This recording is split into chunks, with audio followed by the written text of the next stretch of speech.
Bonjour à tous, aujourd'hui on parle chiffres avec tous les tarifs du Citroën C4 Cactus, le prix de la California T et les records de Lamborghini et de Bugatti.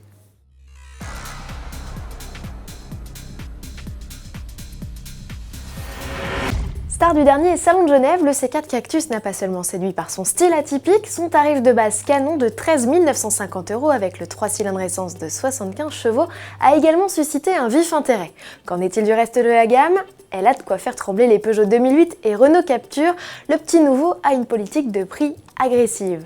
La version Start n'a pas de clim et ne joue pas la carte du style, les coussinets de protection et les poignées de porte sont noirs et il n'y a pas de barre de toit, mais l'équipement séduit avec d'office un écran tactile de 7 pouces, l'autoradio, les vitres électriques et les régulateurs de vitesse. Le 3 cylindres essence de 82 chevaux est facturé 15 200 € tandis que la mise de départ en diesel est fixée à 18 900 €. Comptez 20 550 € minimum pour le bloc diesel 92 chevaux uniquement proposé avec la boîte robotisée ETZ6. Les tarifs du haut de gamme Shine, richement dotés avec GPS, feu et clim automatique ainsi qu'aide au stationnement, oscillent de 18 700 à 22 400 €.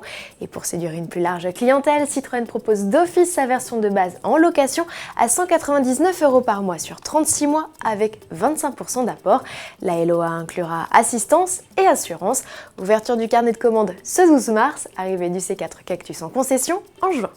Et qui dit retour des beaux jours dit virée en cabriolet. Ça tombe bien, c'est justement cet été que la California T est attendue en concession. Pour rouler dans la dernière année des Ferrari, il faudra signer un chèque d'environ 190 000 €, soit 6 000 € de plus que l'actuelle version au catalogue. La firme n'a pas été plus précise et n'a pas non plus révélé le prix des options comme l'inédit système CarPlay permettant de plugger son iPhone au système multimédia embarqué. Rappelons que la California T reçoit un tout nouveau moteur V8 biturbo des 560 chevaux qui lui permet d'atteindre 100 km/h en 3 secondes 6 et une vitesse maxi de 316 km/h. Ébouriffant. Ce qu'il est aussi, ce sont les nouveaux chiffres de vente de Lamborghini. Pour la 3e année consécutive, le constructeur italien enregistre un record avec 2121 unités écoulées, c'est 38 de plus qu'en 2012. Le modèle le plus prisé reste la Gallardo, et avec plus de 14 000 unités vendues en 10 ans, il s'agit toujours de la Lambo la plus vendue de l'histoire. Souhaitons à l'Huracan de faire aussi bien. La firme de Sant'Agata aura enregistré l'année de son cinquantenaire, un chiffre d'affaires de 508 millions €, soit une hausse de 8%. Lamborghini qui rit, Chevrolet qui pleure. Fin 2015, le constructeur cessera toute activité en Europe.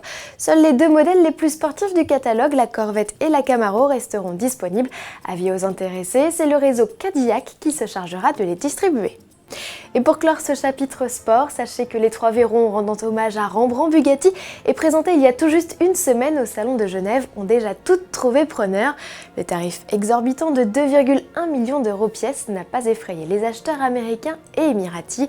La 5e et avant-dernière légende sera présentée, elle, en avril au Salon de l'Automobile de Shanghai. On dit qu'elle pourrait rendre hommage à la pilote féminine Elisabeth Junek. À demain.